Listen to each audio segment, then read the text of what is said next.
Hey, do All I have right, time? guys. We are connected on, let's see, Facebook and YouTube now. We're just connecting to MCN6, and then we'll be ready to go.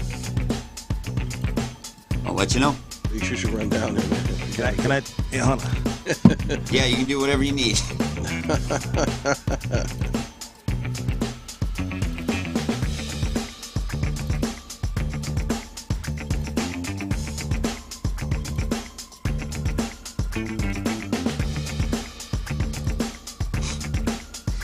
And anyone who might be joining us, thank you for joining us. Today we're celebrating Joe's candidacy, moving on to the final round for Sheriff of Hennepin County. So congratulations to Joe for that. We're looking to hear from the community. We want to hear what you want to talk about. We want to address the things that you think are issues. And if you can share it, comment below the video. Your comments will be shown on screen. We'll be starting soon.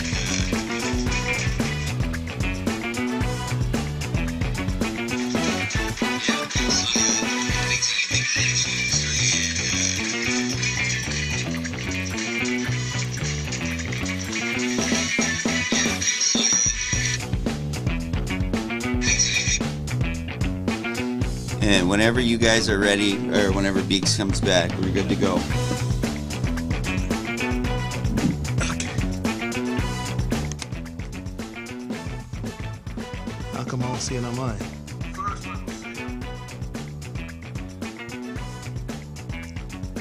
I got it on mine, Beeks, so I know it's there. But I got it. Okay. Yep. Yep.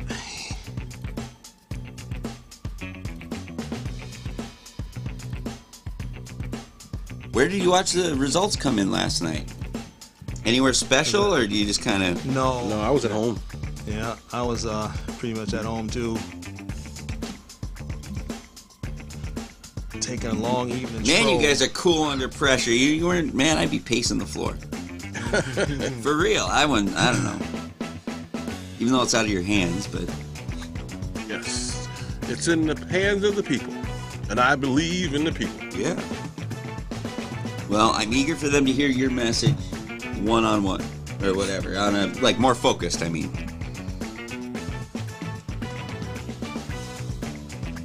Yes. We're gonna be live. We're gonna be live. Coming to a Facebook Live near you. Oh, yes, and here we go. Another fabulous. Let's Talk About It Wednesday. Man, we got so much to share with you today. All of the fantastic things that has happened, for the Joseph Banks campaign within the last 24 hours. And man, we're going to jump right on into it. But before we do that, we know we got to go over some housekeeping rules, and you got to hit them real quick in the kidneys with that famous backpack. Oh, yeah. So go ahead and knock that out real quick so we can go ahead and jump right on into this celebrate good time. Come on. All right. So we want to thank everybody for joining in. We every Wednesday from 4 to 5 talking about issues in your community and making sure that we get the word out. As you know, like B said, I'm running for Hennepin County Sheriff, so as we started this show to make sure you get a chance to meet me, and I get a chance to meet you. We ask that you respect everyone's opinions. Remember, there's no bad question. Ask that question, be respectful about it, and we'll do our best to get it answered. As always, we start, middle, and end our show with the backpack, so we want to make sure we kick that off. That consists of making sure you have your driver's license and insurance with you before you get in the vehicle. Make sure you place it above the visor. Keep it where it's easily accessible so it's not confused as a weapon. Make sure to stay calm when dealing with law enforcement. Keep your hands where they can be seen, and as always, make it home to your loved ones. Same thing, you walking home, make sure you got your driver's license or ID easily accessible. Keep your hands where they can see. Remain calm. Let the officer go through his spiel, and as always, make it home to your loved ones. Got to make it home. Well, bro, first of all, if you haven't before, today will definitely be the day for you to chime in, call in, text in, whatever it is, just get in. man, brother, congratulations. I'm almost sitting over here kind of speechless, and that's hard for me because typically I always have a lot to say. Congratulations, congratulations, congratulations. Up to this point, you have ran an extremely fair, and impartial campaign, and I won to be one of your biggest fans, to be part of your campaign, kind of riding side by side, if you will, within this journey. And it's not over with yet. We know that. We definitely got some obstacles and hurdles that we still have to overcome. But to know where we're at today versus where we were at about, what was it, 4 years ago, when we first kind of started this train. Yep. It is absolutely remarkable. So I am going to shut up for just a second, and I just want you to kind of give the people, information about where things are kind of going to go from here. I know that there was a lot of individuals that was registered or scheduled or registered to vote that for one reason or another may have not made it out, but moving forward, what that kind of looks like. So why don't you go ahead and kind of, share a little bit. Yeah, I want to definitely thank the citizens of Hennepin County for having faith in me and believing in my plan and platform that I have for the Hennepin County. It's important that we reach out to the citizens, which we're going to continue to do, reach out and address their concerns that they have. And that's what I utilize moving forward is their concerns. And I'm just letting them know that I hear their voices. And so, the election yesterday was proof that, their voices counted. Right? They wanted to see something different, and they spoke at the polls, and we're definitely going to have something different and positive coming from my campaign to make things better in Hennepin County. Yeah, absolutely. Well, again, the sheriff, answers to the people.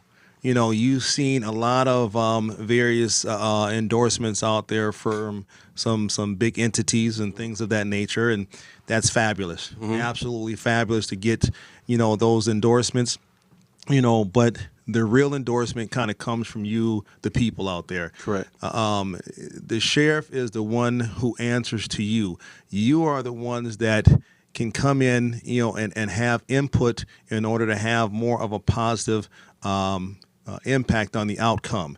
So again, we want to encourage you to ensure that you get involved in your community and your local elections, and just making some of these rules and policy changes and things of that nature imperative to what you need in your community.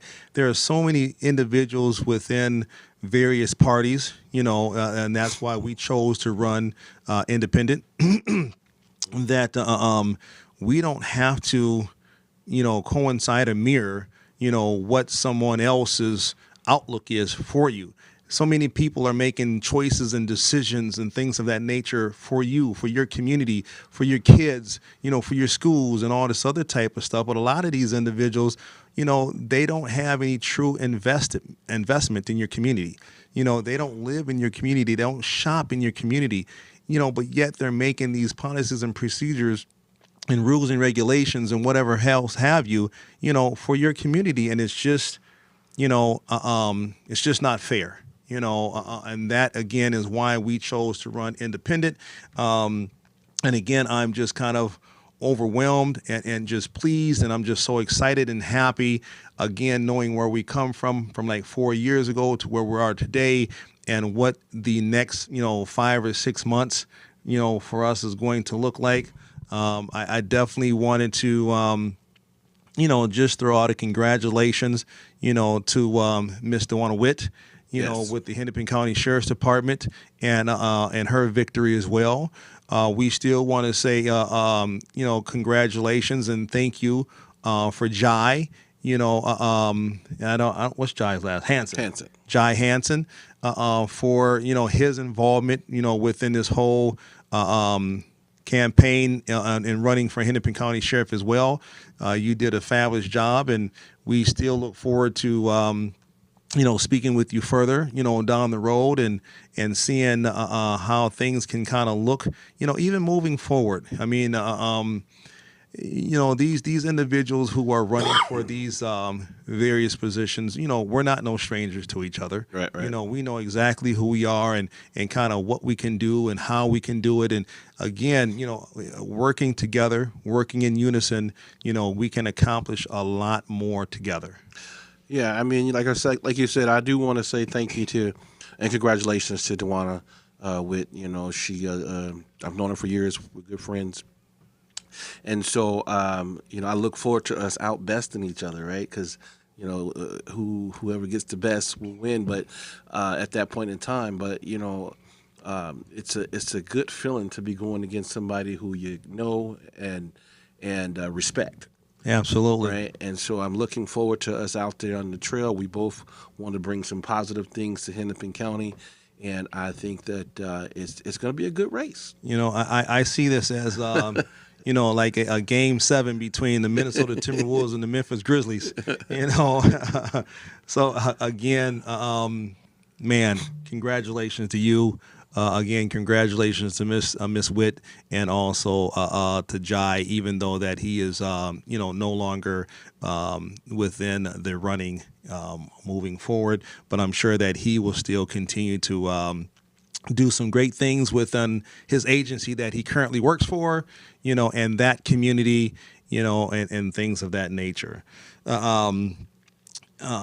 What else, man? There's just been so many other, different things that have been kind of happening, in the community. Even, some positive things. I know that, we consistently talk about, shootings or, the police this or the police that or, the community this, and things of that nature. But, there's always also a lot of positive things, that happen as well. I mean, I noticed a lot of good things on the campaign trail. Don Samuelson was outbested last night by Alien Omar, but he put up a good fight. Absolutely. And I thought he put up a good, classy fight. I was impressed by the way he got out and met the people and things of that nature. So, kudos to Don for that. Congratulations to Elia Omar in her victory. And so I look forward to all the exciting things. As far as the community, I'm happy to get out and meet the people. I'm talking to people every day about issues in their community.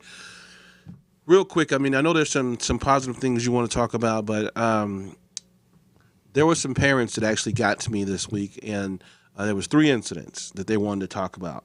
Okay. One was the mom of one of the kids who apparently is a part of the Kia Boys, right? I don't know if you heard about those guys, but these guys apparently are running around carjacking Kias.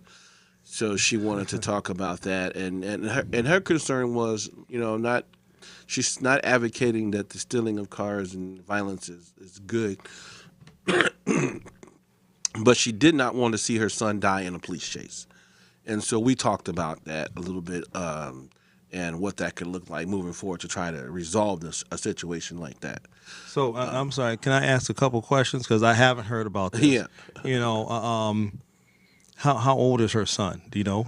I don't know. I think there's a group of young men out there between 14 and 19 that are kind of carjacking folks, and they're calling themselves the Kia Boys. I think there's something on Facebook or YouTube, there's actual video of folks. And so at that point, it's third-party information, so I didn't go into a whole lot. But I just told her, we would try and do what we could to help her locate some resources to help her son moving forward. So, and so it sounds obviously that she's a loving mother. Mm-hmm. She's a caring mother, because she's reaching out, for some information and help and some resources. And again, I want to make sure that, we address everything. I don't want to just, address the negative side of this here, because today is just such a positive, vibe that I have within. and I don't want to be the joy kill, Right. but as we had spoken before, independently outside of the podcast, and even on the podcast, a lot of this stuff starts in the home, and that's why it is so important, that we are able to assist these households, because we know that there are so many single parents out there, that are primarily women that are trying to raise these young boys, to be men. And that is a very difficult task to do when the father is not around, or is not around as much as he should be or could be, whatever that situation is, right? Because I don't want to speculate on anything about the guy. But again, there's obviously some type of absenteeism of the male, which kind of starts this unfortunate snowball effect. And there's so many different things out here in our community that are grabbing, the attention of our young men, and even of our young women as well, that's enticing them to, want to take something that doesn't belong to them. Yeah, I mean, it's big. Like I said, I talked to a few different parents, and, one lady told me that she lives in the Lindale and Broadway area, and basically she's afraid to walk to the store. She doesn't have a vehicle. She wants to walk to the store to get groceries for her family, and she said that there's been nights when she just decided against going to get food because she was afraid of being assaulted. She hears about shootings and that every day that's occurring in that area, and so she's really afraid. And so, we talked about, how she could communicate with the PD to see if she can get a little bit extra patrol in that area, but her confidence in the law enforcement in that area is just, down a whole lot. And when I was in South Minneapolis on Monday, I want to say that I spoke with a member of the community over there who had some concerns about the 3rd precinct and it not, being back up and running, and she felt like it was kind of an eyesore, that there was no real understanding as what was going to happen with it. But she did talk to me a little bit about a mom who was picking up her children from daycare and who got carjacked. And unfortunately for her, that she couldn't get the kids out fast enough, so what they did was they ran off with her phone and kind of left her be. But the trauma that must have caused her and her children. And so, I felt good that they were willing to talk to me about it, but at the same time, I felt bad that they didn't have any answers. Right. And so these are the type of things that moving forward in the community that I'm out there making sure I'm hearing that we're taking into consideration moving forward as the sheriff. We want to definitely fix and address in the community. So that's why we have to make sure that, we go into the polls, that we're voting and that our voice is heard, and that we get the right person in office to make those changes.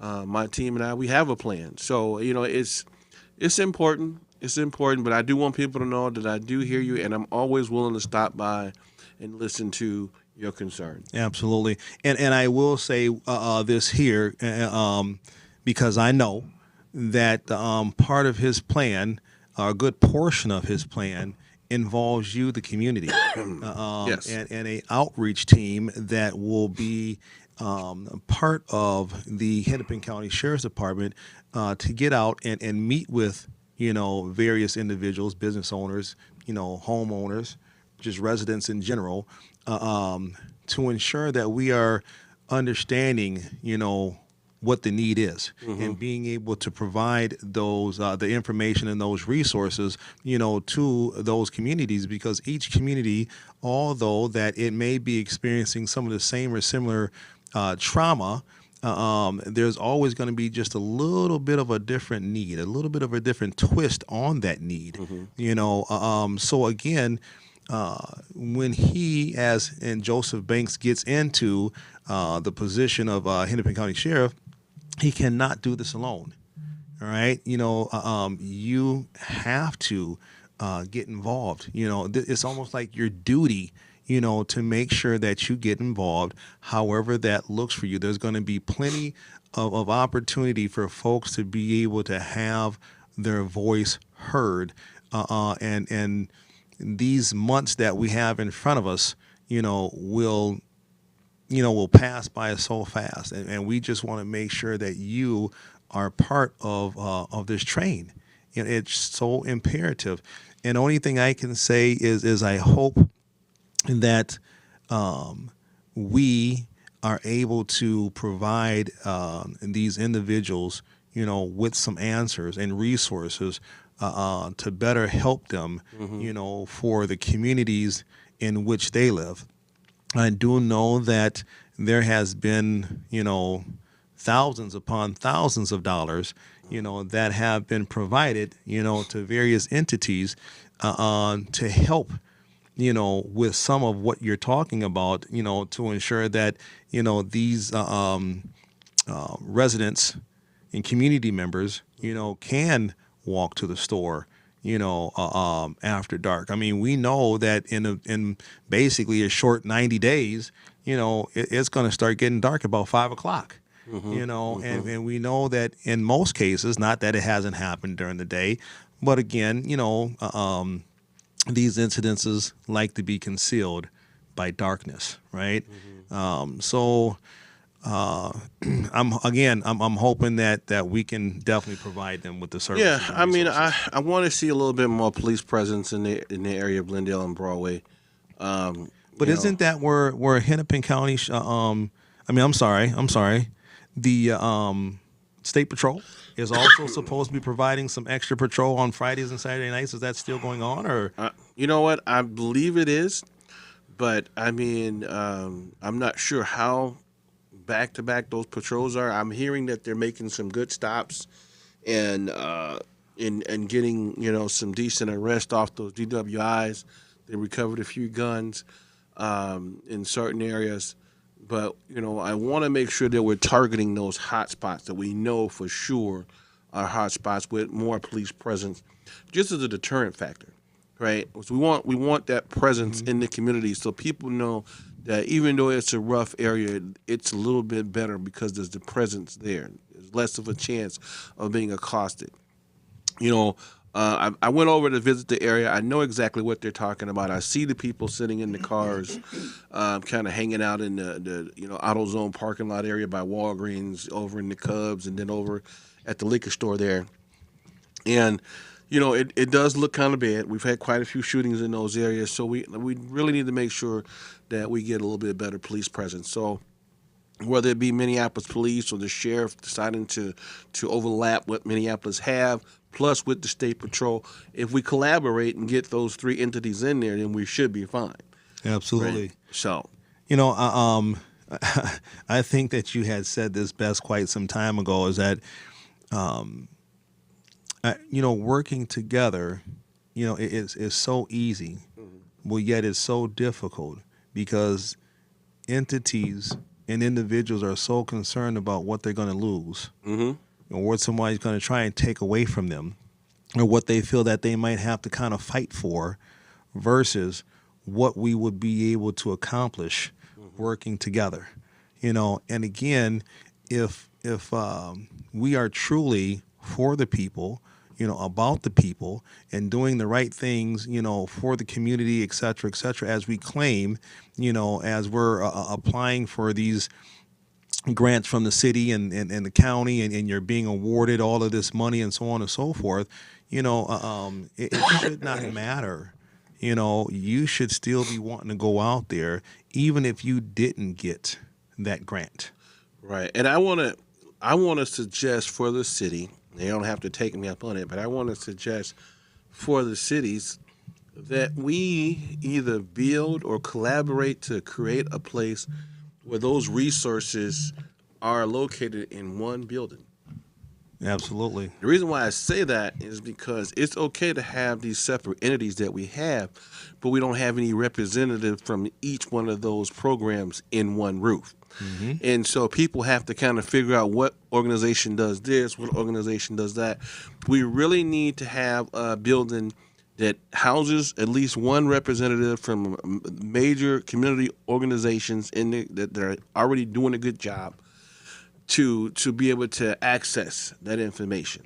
And that's what I want to see happen. So, I would be definitely working with grassroots organizations to try to make sure that happens. Yeah, absolutely.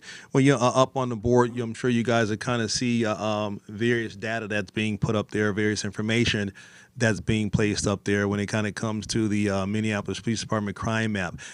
I want to say this, and I've said this before.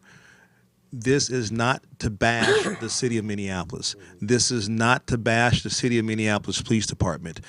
This is not just a city of Minneapolis issue or concern. This is a epidemic, if you will, that's impacting us not only within Hennepin County but across the country and most major metropolitan cities. And their first and second, maybe even their third tier suburbs in most of those major cities as well. So, but what are we able to see the hot spots in there, though? I know I'm looking at the 311 information, but are we able to see? Yeah, we can kind of, I could put in whatever you want, but this is Lyndale and Broadway, and then this is just incidents, but they have a shots fired one. They have kind of all kinds of different filters you can put on it. Yeah, let's do the shots fired one. Okay. In that area. And again, I just want to say that this is to again educate and inform those individuals that live within those areas. We do not want to scare you. We do not want to put this information up to try to intimidate you or of any sort. Again, hopefully to encourage you on and empower you, to get involved and what that may look like, within, your community. As we just stated, that this is just, one area, I believe Broadway and Lyndale, but there's a lot of other areas, within the city of Minneapolis, and abroad that has same or similar type of mappings of problem areas and hot spots and things of that nature. So again, we want to ensure that this is not just a city of Minneapolis problem, but a problem across the board. I will say this here: I'm a little disappointed that the city has not decided, to tear the third precinct down and then, put something there. Whatever it's going to be, even if you're going to move the third precinct to another, geographical location. But again, having that there, continuing to leave that there, is not only an eyesore to the community, but it paints a picture, to those that are out there committing crime that, we can still have this type of impact, negative impact, on the community. Yeah, I'd like to see them reopen the third precinct. The thing that I look at is just really basic things. I want our cops to stop and check on people. Right? I want us to, when we see people laying on the ground that we think could be asleep, stop and check on them. Ask the guy if he needs some water. Make sure he's alive and well, right? Because, we're talking about heat stroke and, in the wintertime, hypothermia, you know what I'm saying? So it's important that we're stopping to check on the people in the community. And that's the biggest concern that I have. We see the squad cars flying by. Nobody's getting out. Nobody's checking the people. Nobody's talking to the people. Hey, they're living out there on the streets, and we're getting paid to be out there. So it doesn't hurt to stop and show them that we care about them, and maybe just have a conversation with them. Absolutely. And again, I know for a fact that this will be part of Joel's plan, with his community outreach team and not only reaching those within the community, but also attempting to have some programming, in our schools and things of that nature, because we know that a lot of these things that we're seeing out here are involving our youth. As you just stated, these Kia boys or whatever they are, are ages of 14 and 19 years of age. That is critical. That's someone that's in the 7th or 8th grade. And we would like to see them make it to high school at least. Yes. Make it to high school and be able to graduate.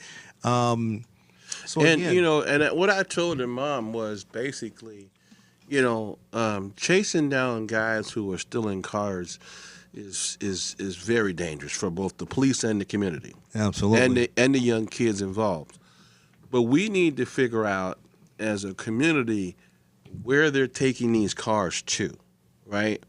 Because if you take away what they consider to be the positive exchange for the car, right, then they're not taking the cars anymore because they're worth nothing. Absolutely. Right. So that's what we have to do. We have to work hard to find out where are they dropping these cars off and how we can impact that. And then once we do that, we go after those guys, and then the carjacking at that point for that particular reason will stop. And at So, least Joe- definitely diminish. Sorry, guys. So we've got shots fired map right here. Right now, this is looking at Lyndale and Broadway, but I can widen it out so you see. So it looks like you see the menu there. The spotter activation is orange. Yellow is actually sound of shot fired. So now I can widen out to the little city. Whoops, I'm clicking the wrong box like an idiot. Let's see. So we'll just And zoom in. again, as you can see, even if it's just a shot spotter activation, if it's actual shots, being kind of detected by the activation of the shot spotter, and or beyond, the mapping is just overwhelming, with unnecessary and unreasonable gun crime, and these bullets. I think the most important part I want folks to get from this is the technology is there for us to be able to shift manpower to keep people safe. And I know that we're all hurting for bodies, right? But the technology is there so that when we are asking for other agencies to jump on board and collaborate, these are the type of things that we want to make those adjustments to. Absolutely. And when we make those adjustments, these adjustments need to be, in my opinion, ongoing. Yes. Don't do this for a week or 2 weeks or whatever the case may be, and then we're just kind of right back to normal. Yes. This type of thing has to be ongoing. I have to say, I started out, feeling positive and productive, and I was just hyped about the campaign and how you had a victory, and now we got to talking about the shootings and the shot spotter and this and that, and I'm like, oh My my bad, God, Beaks. it Well, has you really know what? shifted my vibe. But with that being said, you know what time it is, because this has already brought us pretty much to that halfway mark, so we got to go ahead and take care of some housekeeping things at this halfway mark, so he can hit you in the other kidney, with that famous backpack and some other things. And then we're going to come back, and hopefully we're going to get kind of back on track of this. Happiness, We're going to keep on rolling. Yeah, we want to make sure that you put your driver's license above the inside of the car, the visor there. Make sure that you got the insurance with you before you get in that vehicle. Keep it where it's easily accessible, so if stopped by law enforcement, you won't be suspected of having a weapon. Make sure you keep your hands where they can be seen and stay calm. As always, make sure you get home to your loved ones. Same thing, you're walking down the street. Make sure to keep your ID or driver's license where it's easily accessible. Keep your hands where they can be seen. Stay calm. Let the officer go through a spiel, and then always, always, always make it home to your loved ones. You got to, within my training of being a firearms instructor, I always, encourage, my clients to make sure that they have rolled down all their windows, and that they turn on the interior light, especially if it's, pretty dark outside, turning off the car, again, keeping their hands in plain view to where they can be seen. Do anything and everything that you can to ensure that you do not, increase any type of uncertainty, from the police officer, to where he or she may kind of get excited and think that you are doing something that you're not doing. And again, I know that a lot of that stuff, can be, what am I trying to say? It's a lot easier said than done as we're sitting here in this controlled environment and not, at that particular traffic stop at that particular time. But the more that you train your mind, in order to do these type of things, the better you're off you're going to be to make sure that you can make it home to your loved ones. I want to again encourage, our viewing and listening audience to kind of chime in, call in. If you want to come down and be a part of the show, please let us know. We will definitely kind of hit you with some information in order for you to do that. If you want us to bring the show to you, we can do that as well. We also, looking forward to, some future, community conversations. Oh, yeah. I'm sure there will definitely be some more between Joe and Ms. DeWanna Witt as we're moving forward, in this sheriff candidacy race, and kind of going from there. But again, man, it was August 9th, was the voting. I know, like I said, there was a lot of folks that was registered to vote that did not get out for one reason or another. So can you kind of share, with the people kind of some of your plan as far as where, your campaign, kind of goes from here and how that involves and impacts them? Yeah, I mean, right off the bat, we're happy at the victory because it got us here to the finals. Yeah, absolutely. Right, but we go right back to work today, and we're putting in place our plans, structuring our plans to go put together a safety plan to get the county under control, to lower violent crime, to get the assistance that is needed in the community, to make sure that we start creating programs for the transparency and accountability with the police departments. So that's what we're doing. We're working on that plan for what the needs of the county are. We're looking at different demographics on what we need in terms of manpower, structure, infrastructure, and things of that nature. And we're going to be out talking to community members in every city in Hennepin County to find what it is they need. Absolutely.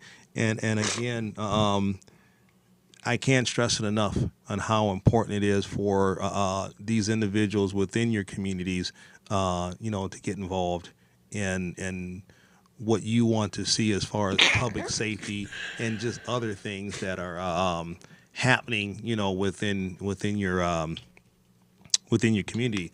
I mean, we're still, looking at, our education, being extremely important, for our youth.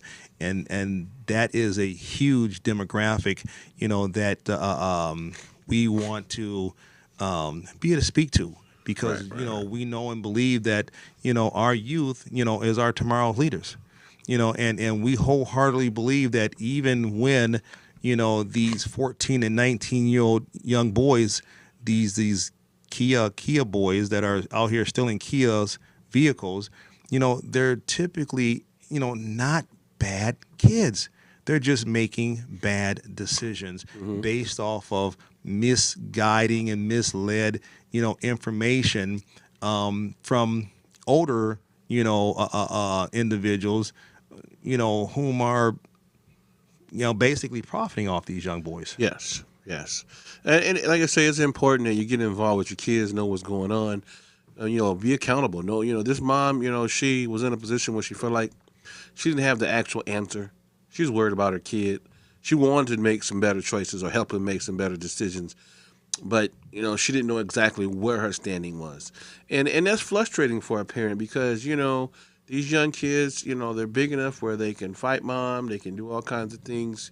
The system's not necessarily in place to help them provide services to prevent these kids from going out doing this stuff. And as a mom or a parent, you're frustrated because you can't keep them in the house locked down. And you also got to make sure that you account for them too. And if they go out and do some stuff, you're technically liable. Yeah, so, and so it's a major concern for a lot of parents, but we have to still work with them to have a positive outcome. Yes. So. I know last week, and I did not get an opportunity to look into this any further, and I don't know if you did, but it was quite shocking, when you stated that they had closed or they are in the process of closing the youth. St. Joseph? St. Joe's, yes. Yeah, they closed it. And it's sad because there's no place for the juveniles to go when they're having some trouble. That place not only was for troubled juveniles, but it also was for parents in crises who needed that respite care. right? And that needed a few days to just kind of, have the kid be cared for properly by someone who was going to love the kid and treat the kid with respect. That option is off the table. I would love to see the city or somebody put another program similar in place to that, but that's what we need. We have to keep reaching for our kids. They're our future. There's no way of getting around it. We're going to have to turn this world over to our kids at some point. So we got to make sure they're prepared. We have to invest in our kids, right? Absolutely. Have to. No such thing as a bad kid, such thing as bad choices. And so when they make those choices, we have to make sure that we redirect those choices. Absolutely. And the way that we redirect those bad choices, as you stated before, is that we have to meet them or provide them with something, that we're taking away. Right. Right. You kind of explained it a little bit better than I had. Yeah, I always say you need to trade them something equal in value that's positive to what they're doing in the streets. And that's important because you can't say, "Oh, go take a small job at McDonald's," and the kid's making thousands of dollars. But what you can offer him is an opportunity to get an education and a career, and he can still make that money at some point by going about it the proper way. And even our law enforcement, we can talk to them about what it looks like to be a teachable moment versus a arrestable moment when dealing with these kids. So do we need to take them to jail? Could we? Right? And so is this a teachable moment or an arrestable moment? And that's something that we need to talk about to each individual during those circumstances. But it should be an option on the table when it comes to the officers, right? Absolutely. It should not be, I got to take him to jail. Let's look at the whole situation. Absolutely. And I really encourage the Minneapolis Public School Board and any other school board for that matter, that has decided to remove law enforcement from the schools. Yeah. I understand that they have, replaced, at least in Minneapolis, they have replaced those with, I think they're called SROs or community something or another, that are those that are from the community, that are have the relationships, with the community and things of that nature. I get that, and I respect their position because I had applied for one of those positions, when it first kind of came out. However, I didn't get selected, and I still feel and believe that we need an officer's presence, in that school. And it doesn't necessarily mean that they have to be in uniform, but I would like to see, where we bring back, Shop with a Cop, the DARE program, even some of this PAL, the Police Activities League, and all this other stuff. We need those interactions with law enforcement that are of a positive nature. And that's what that offers. Absolutely. Right? That's what that program offers. You look, the cop school, cop house, which allows these kids to go after school, hang out with cops, do homework, talk about issues at home, whatever the case may be, hang out, play basketball. But this gives them a chance to see cops not always in confrontation with somebody they care about or love. And it gives them a chance to meet the cops in the community and also decide, man, maybe I might want to be a guardian of the community someday, right? So that's an important piece right there, Beeks. And to step on that just a little bit more, I would love to see, metal detectors in the schools. And I know that's not a popular thing that people say, but there's no 100% proof of protecting firearms in a school. But I do want to see that because at least I know we're taking the steps necessary to prevent mass shootings in our schools. Absolutely. Right? I want to make sure that we have safe environments for our kids. I think the principal said it best when he said, well, I know our kids are coming through a war zone just to get to school. And so what my comeback was, if he's coming through a war zone, he's probably got something that's going to help him survive the war. Yeah, absolutely. Right? So we don't want that inside the school. So we need to make sure that we're preventing that from happening and that the schools are a safe space for both the kids and the administrators in the school. Yeah, absolutely. I know that that there was some type of conversation or talk before in regards to the schools providing clear backpacks. So then therefore staff or whomever would be able to see, what's in, a student's backpack. And then I guess that got quickly shot down because of money or the cost of backpacks or something. Marketing. Like that. Marketing. That's what it was. It comes down to marketing.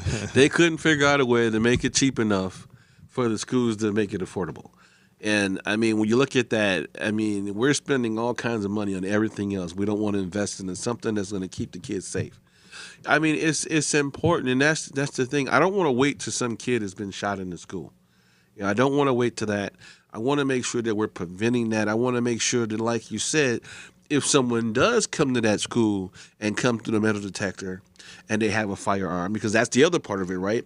If the firearm detects and it's there, the hall monitor is not going to get it done, right? We need somebody there that can handle a firearm, that can disarm it, professionally trained police officer that can respond at that moment of need. And so we have to make sure that we have those officers back in the school. And I know people felt like, having an officer was a bad thing, but having an officer actually gave kids to go down there and have a conversation when they were frustrated. It also gave kids a chance to prevent from being charged with assaults in small kid fights, right? Mm-hmm. And so it gave the school an avenue that, we'll let the liaison officer handle things, and if he doesn't think there's a need for arrest or there's other programs and resources, he could direct those kids into those situations. Yeah, absolutely. And again, as we stated before, our kids, are our future, and we have to get involved. We have to invest, in our kids. And, I would love, just to have more individuals kind of come down and be on the show from the mayor's office, from someone from the school board, someone that deals with trauma, and other areas, just so that therefore we can provide, more information and more resources, and again, be able to inform and educate the community on what the city is doing, to ensure that we are working together and doing things to keep, our youth and our community safe. We have a person that chimed in. This podcast is truly needed. Thank you, Joseph and Antoine. Also, the production is second to none. And we want to say thank you to Mr. Woods. I can't even read his first name. What does that say, Joe? You can't read it. Nilla Woods. What is it? D. Nilla Woods. D. Nilla Woods. Mr. Woods, thank you. Again, this is a show that's for the people.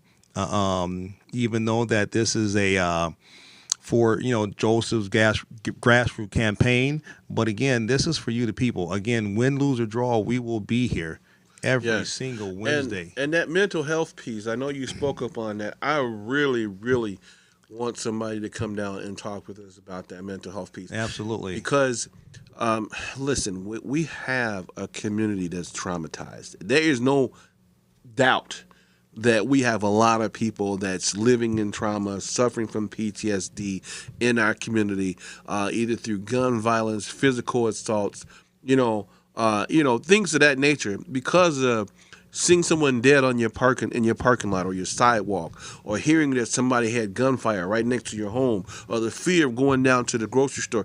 This is not acceptable behavior, right? But it's a trauma that they've gotten used to living in, and we need to allow people to understand how to rid themselves of that grief and trauma. Absolutely. And how to heal, how to begin healing, and what that looks like for them. Absolutely.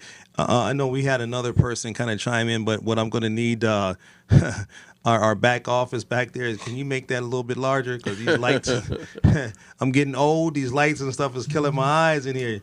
They trying to make me more blind than I already am. We can read it to you if you want.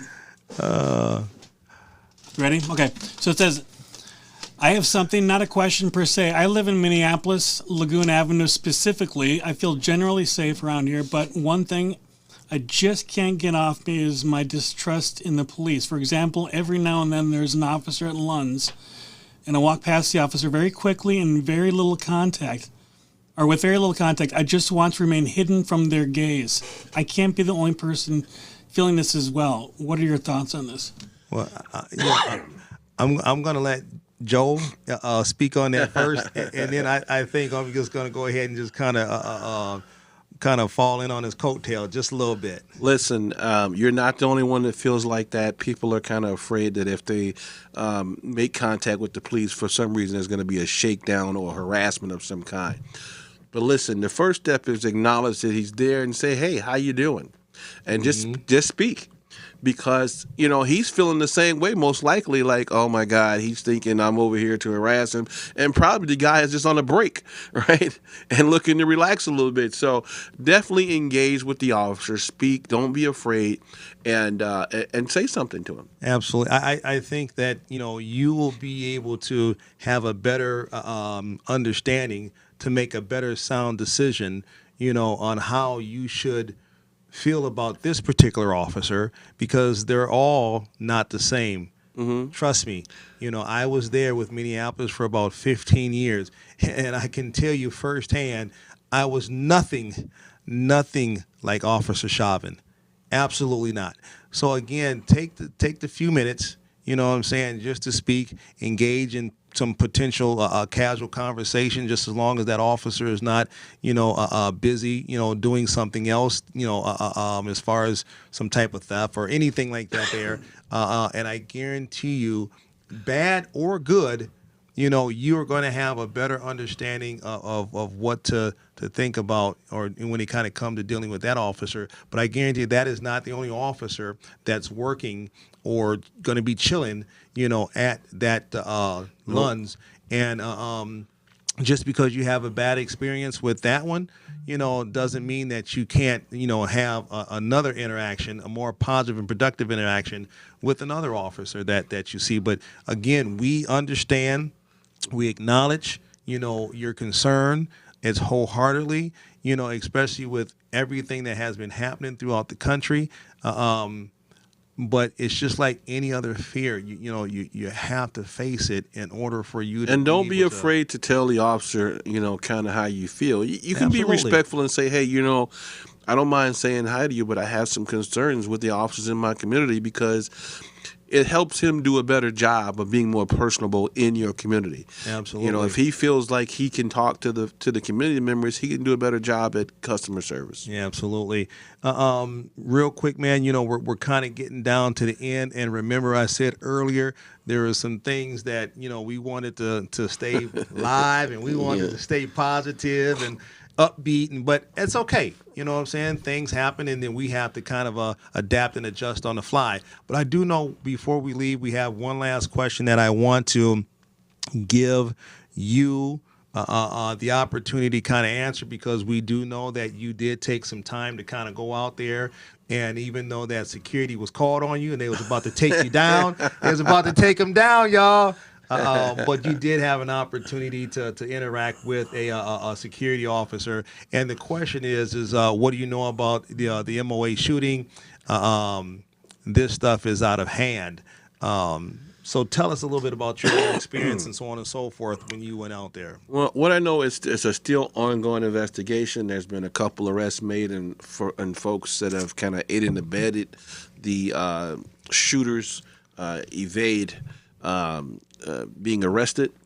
But the Mall of America, along with the Bloomington Police Department, have a safe team in place to keep people safe. I was very excited about their response time. I even told the officer, the security officer, I was happy with the response time, because when I went in, it was the very next day after the shooting.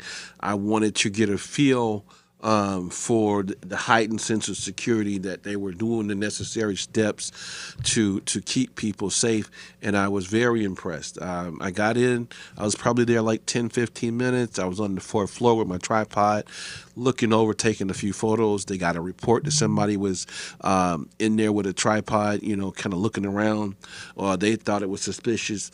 By the time I got to the third floor to take a few more shots, there was a security officer that met me. That's the time he's going to take you down. Yeah. Yeah, he you know what?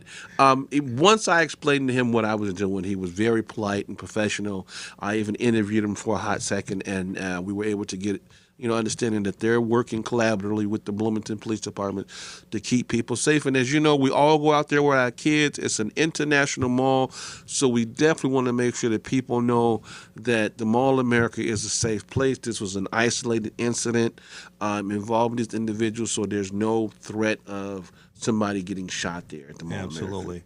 Well, again, I'm sure that the mall appreciated, you coming out, especially once they kind of knew, what you were doing. The mall, unfortunately, is someplace that I don't necessarily visit, but it's not because it's not safe. It's the mall is high, bro. I can't afford them prices, at my security rate. But again, man, we are down to the end of another fabulous Let's Talk About It Wednesday. Again, we are here every Wednesday from 4 to 5. This is Joseph Banks, grassroots campaign, as he seeks the position for Hennepin County Sheriff. Again, he cannot do this alone. You have to. It is your duty to get involved and be a part of this movement, so then therefore you can have some input and impact on the outcome. And you're welcome, sir. You're welcome, Mr. Walker. You're welcome, Floyd Walker. Well, you're welcome. Yep, there. Thank you. Congratulations, Mr. Joseph. Congratulations. Thank you. And again, this is, again, for you, the people. It is for you, the people. Again, my name is Antoine Beeks. I am the co-host of Let's Talk About It Wednesday.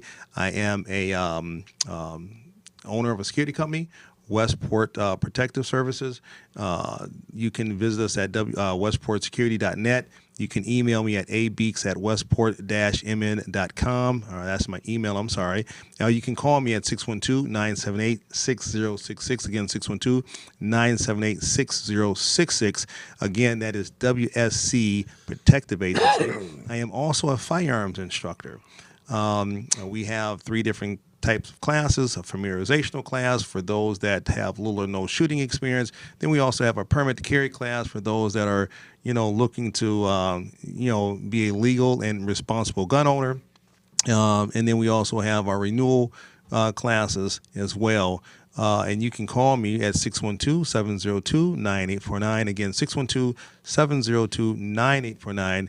And we will be more than happy to ensure that we send over whatever information you need pertaining to whatever class that you wish to get into. Again, Joe, we are down to the end. Oh, my God. Yes. It's that final backpack of the day. Yes. Like you said, I'm running for sheriff, guys. It's the people's choice, right? I'm running strictly because you wanted me here. You guys came out and you supported me with the campaign. You got the votes that we needed to get to make it on to the next stage. So make sure you have another great turnout and we move on to the next phase of it. Remember, you can reach me at banksforsheriff.com. BANKS, the number 4, sheriff.com. Or you can reach me at joelawman@hotmail.com. That's JOELAWMAN@hotmail.com. And of course, you can call me at 763-221-4724. That's 763-221-4724. And remember, I care about your voice. Your voice cares about me. And I saw that in the election yesterday, and I really appreciate what you did. And trust me, I won't let you down. Let's work together to get some more funds in here for the donations. Let's get more volunteers that want to come out. Remember, you can go on there, click the information. We'll get with you. And I'm just excited about this run, guys. We're doing it all together. Yes. And so just know that we're a team. Grassroots campaign, guys. That's what it means, grassroots, right? So remember, with that backpack, make sure that you keep your driver's license and insurance with you before you get in that vehicle. Place it above the visor. Make sure it's easily accessible so no one can mistake it for a weapon, right? Keep your hands where they can be seen. Stay calm. Let the officer go through his spiel. And as always, make it home to your loved ones. Same thing if you're walking down the street. Make sure you got your ID or driver's license where it's easily accessible. Keep your hands where they can be seen. Stay calm. Let the officer go through his spiel. And as always, always, make it home to your loved ones. It's been another great show. We appreciate all you guys joining in, the comments and stuff like that. We appreciate that. Follow up with us when we have support. Yes. So, again, thanks for all the votes in the race, guys, and we're going to continue to move forward with making our plans to keep Hennepin safe, and we'll see you out there on the trail. We'll see you next week. Yes. I'm Joe Banks. And I'm Antoine Beeks. And we just talked about it. Peace.